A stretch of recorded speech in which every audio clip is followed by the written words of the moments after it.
ও মা, হলো সব কাজ? এই তো বাবু, দাদা এখনো হয়নি, হচ্ছে সব। দাদা মাত্র বাসন মাজা হয়েছে। চিংড়ি মাছের রুই মাছ এনেছি, পিঁপড়ে হয়ে গেল মাছের মধ্যে। কি হুম, কি বললো? দেখি দেখি। সবজি কুচি চিংড়ি আর রুই এনেছি। এ বাবা, আমি ধুই তখন দেখাচ্ছি দাদা।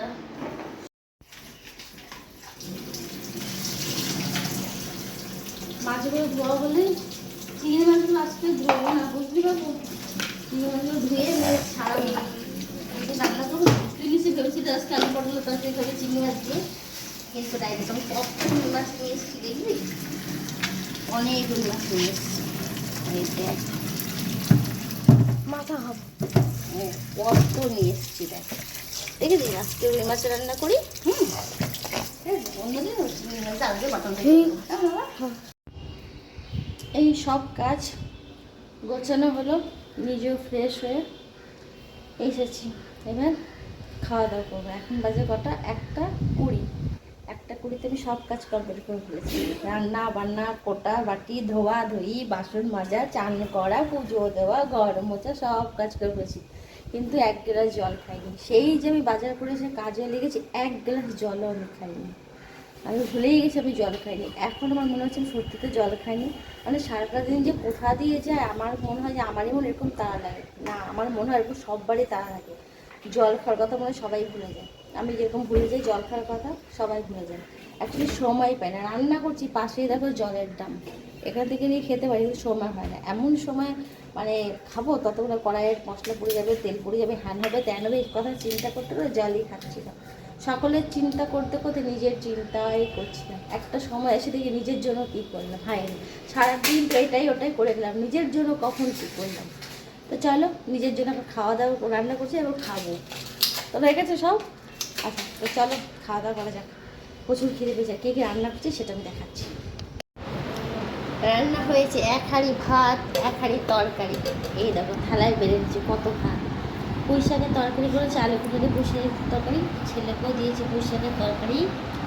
আর করেছি মাছের তরকারি। রুই মাছ নিয়ে এসেছিলাম, তো মাছের মাথা, দুটো মাছের মাথা আর 2 পিস মাছ, এটা দিয়ে এখন খাবো। আর রাতের জন্য রেখেছি, সেটা কড়াইতে রাখা আছে। আলু পটল দিয়ে করেছি, কালো জিরে ফোড়ন দিয়ে, টমেটো বাটা দিয়ে। আর পটলগুলো করে শুকিয়ে যাচ্ছিলো, পটলগুলো ভাবলাম ভাজা করবো, তো আমি ভুলে গেছি ভাজা না করে মাছ দিয়ে ফেলেছিলাম কড়াইতে। তাই সে আর আলু পটল দিয়ে মাছের তরকারি করে ফেলেছি। এটাই হচ্ছে আজকে আমাদের দুপুরবেলার মেনু। তো কেমন হচ্ছে আমাদের দুপুরবেলার মেনুটা সবাই একটু কমেন্ট করে বলো। আর রুই মাছের মাথা খেতে আমিও ভালোবাসি, ছেলেও ভালোবাসে, আর বাবাও ভালোবাসে। এবার মাছের মাথা হয় একটা, সেটাকে 2 খণ্ড করি। 2 খণ্ড মাছের মাথা আমরা 3 জন মিলেমিশে খাই। মানে ছেলে অর্ধেক খায়, আর অর্ধেক থেকে আমি আর ওর বাবা খাই। তো দেখেছো, মাছের মাথা খেতে তো সবারই ভালো লাগে। আমি ভেবেছিলাম পুঁই শাকটা মাছের মাথাটা দিয়ে করবো। এবার ছেলে বলছে না মা, তুমি মাছটা করো, মাথাটা ঝোল করো, ঝোল খাবো। ও চুষে চুষে মাছের মাথা খাবে বলছে। আর আজকে হচ্ছে যে মাছগুলো যে সবগুলো একটার মধ্যে রাখবো, সেই গামলাটা খুঁজে পাচ্ছি না, কোথায় রেখেছি ভুলে গেছি। তার জন্য কড়াইতে রেখেছিলাম মাছের তরকারিটা, আর এখন খাবো বলে এটা বেড়েছি। আর রাতের জন্য কড়াইতে রেখেছি, তো এটা খাওয়া হয়ে গেলে রাতের জন্য এটার মধ্যে বেড়েই রেখে দেবো।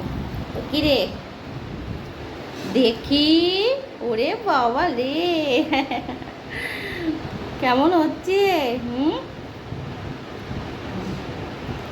কেমন হয়েছে রে, একটু বল। নুন ঝাল ঠিক আছে কিনা সেটা আগে বল। খুব তাড়াহুড়ো করে রান্না করেছি রে বাবা আজকে আমি, জানি না কতটা ভালো হবে। তুই যদি ভালো বলিস তাহলে আমার কাছে ভালো লাগবে। সত্যি সত্যি বলবি, নুন ঝাল কম হলেও বলবি। নুন ঝাল সব ঠিক আছে? সত্যি? তাই বুঝি?